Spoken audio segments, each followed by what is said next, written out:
사랑하는 맑은샘 광천교회 성도 여러분, 날마다 주께로 큐티 가이드 영상을 통하여 만나 뵙게 되어 반갑습니다. 며칠 전부터 아침 저녁으로는 서늘한 기온이 느껴지기 시작한 것으로 보아 벌써 가을의 문턱에 와 있는 것 같습니다. 문득 라이너 마리아 릴케의 가을날이라는 시가 떠오르네요. 제가 좋아하는 시인데 잠깐 낭독해 드리도록 하겠습니다. 주여, 때가 왔습니다. 지난 여름은 참으로 위대했습니다. 해시계 위에 당신의 그림자를 드리우고 들판 위에 많은 바람을 놓아 주십시오. 막바지의 열매들이 연글도록 명하시고 이틀만 더 남녘의 날들을 허락해 주십시오.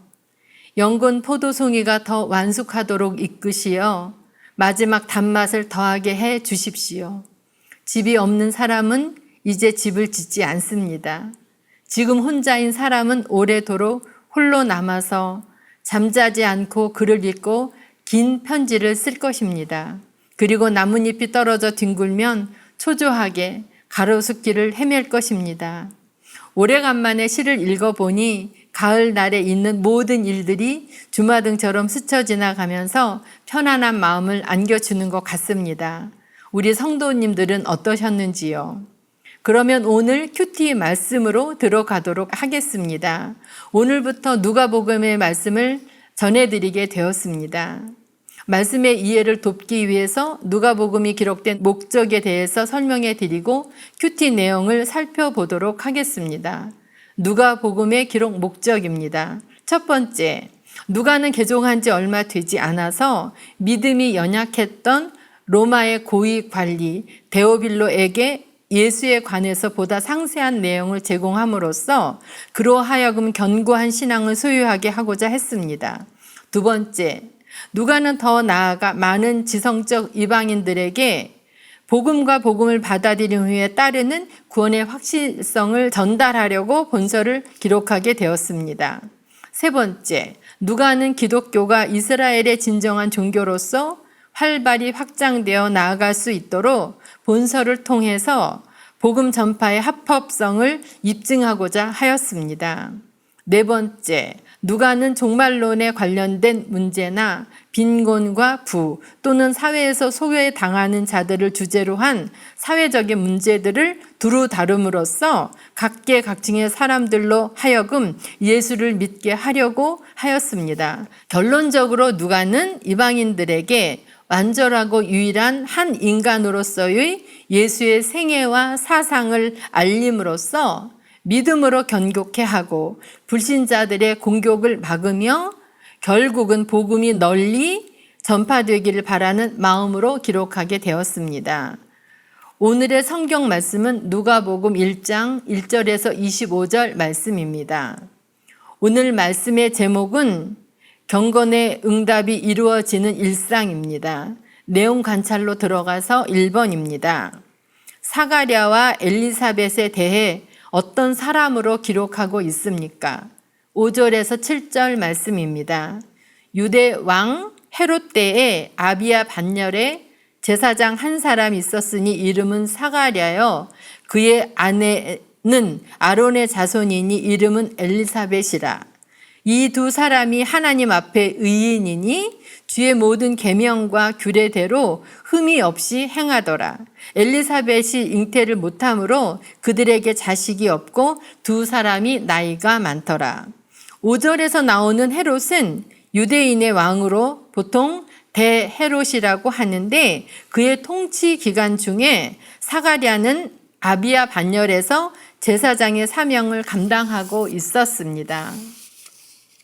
사가랴는 히브리 이름으로 유대 사회에서는 흔한 이름이었으며 여호와께서 기억하신다 라는 뜻을 가지고 있습니다.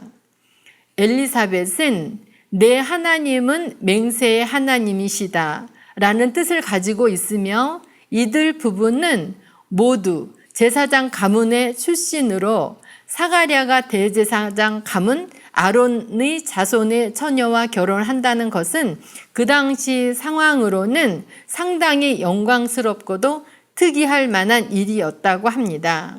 이 두 사람이 하나님 앞에 의인이니 이 말은 원래 구약적 개념으로서 율법적으로 온전한 자에게 붙여진 관용구였으며 하나님 보실 때의 바른 자들 또는 하나님의 명령을 온전히 지키는 자들, 하나님 심판대 앞에서 하나님의 긍정적인 평가를 받는 자들 등의 의미를 지니고 있습니다. 하나님으로부터 주어진 거룩하고 온전한 명령과 생활 규범들을 비난받거나 책망받을 것이 없이 주의 모든 계명과 규례를 지켰다는 사실을 말씀을 통하여 분명하게 알려주고 있습니다. 그 당시 사람들은 아무도 사가랴와 엘리사벳의 종교적, 도덕적 삶을 책망하거나 비난할 수 없을 만큼 그들 두 사람은 경건하게 생활했던 것입니다. 이 두 사람은 앞에서 언급했듯이 하나님께 인정받는 동시에 사람들에게도 인정받는 참된 신앙인들이었습니다.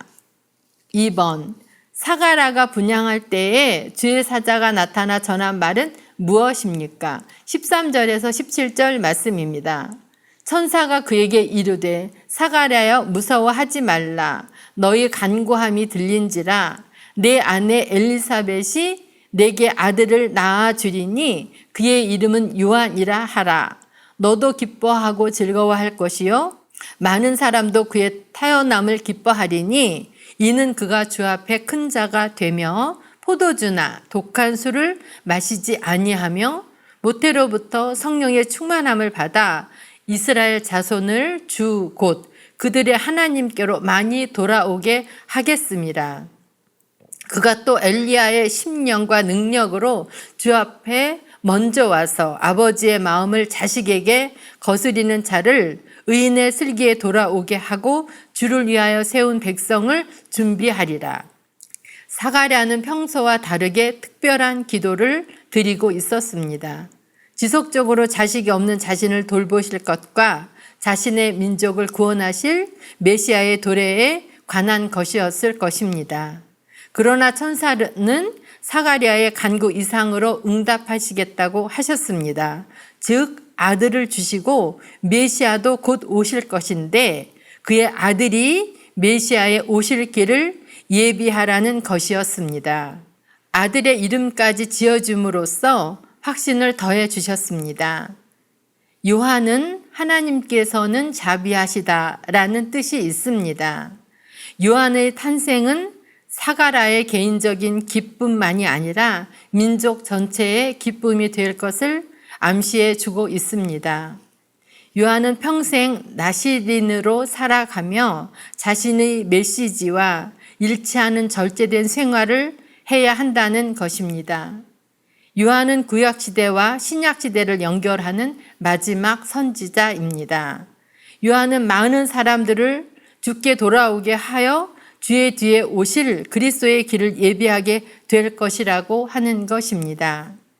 요한은 엘리야가 지녔던 기질이나 영향력, 그리고 하나님께 받은 능력들과 같은 사역의 성격과 내용이 있어서 바로 엘리야를 지칭하는 인물이라고 하는 것입니다. 요한은 분열과 배신, 배타와 독선 등을 끝내고 화합과 믿음, 사랑과 평화를 전해줄 것이었습니다.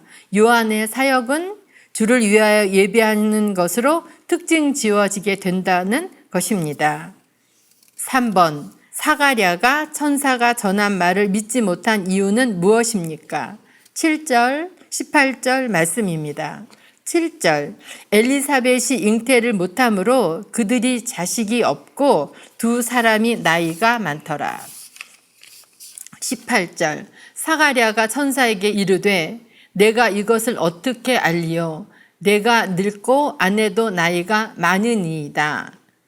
유대인들은 자식을 하나님의 축복과 그 기업으로 믿고 있어 자식이 없는 것을 대단한 수치와 하나님께 대한 죄의 형벌로 알고 있었습니다.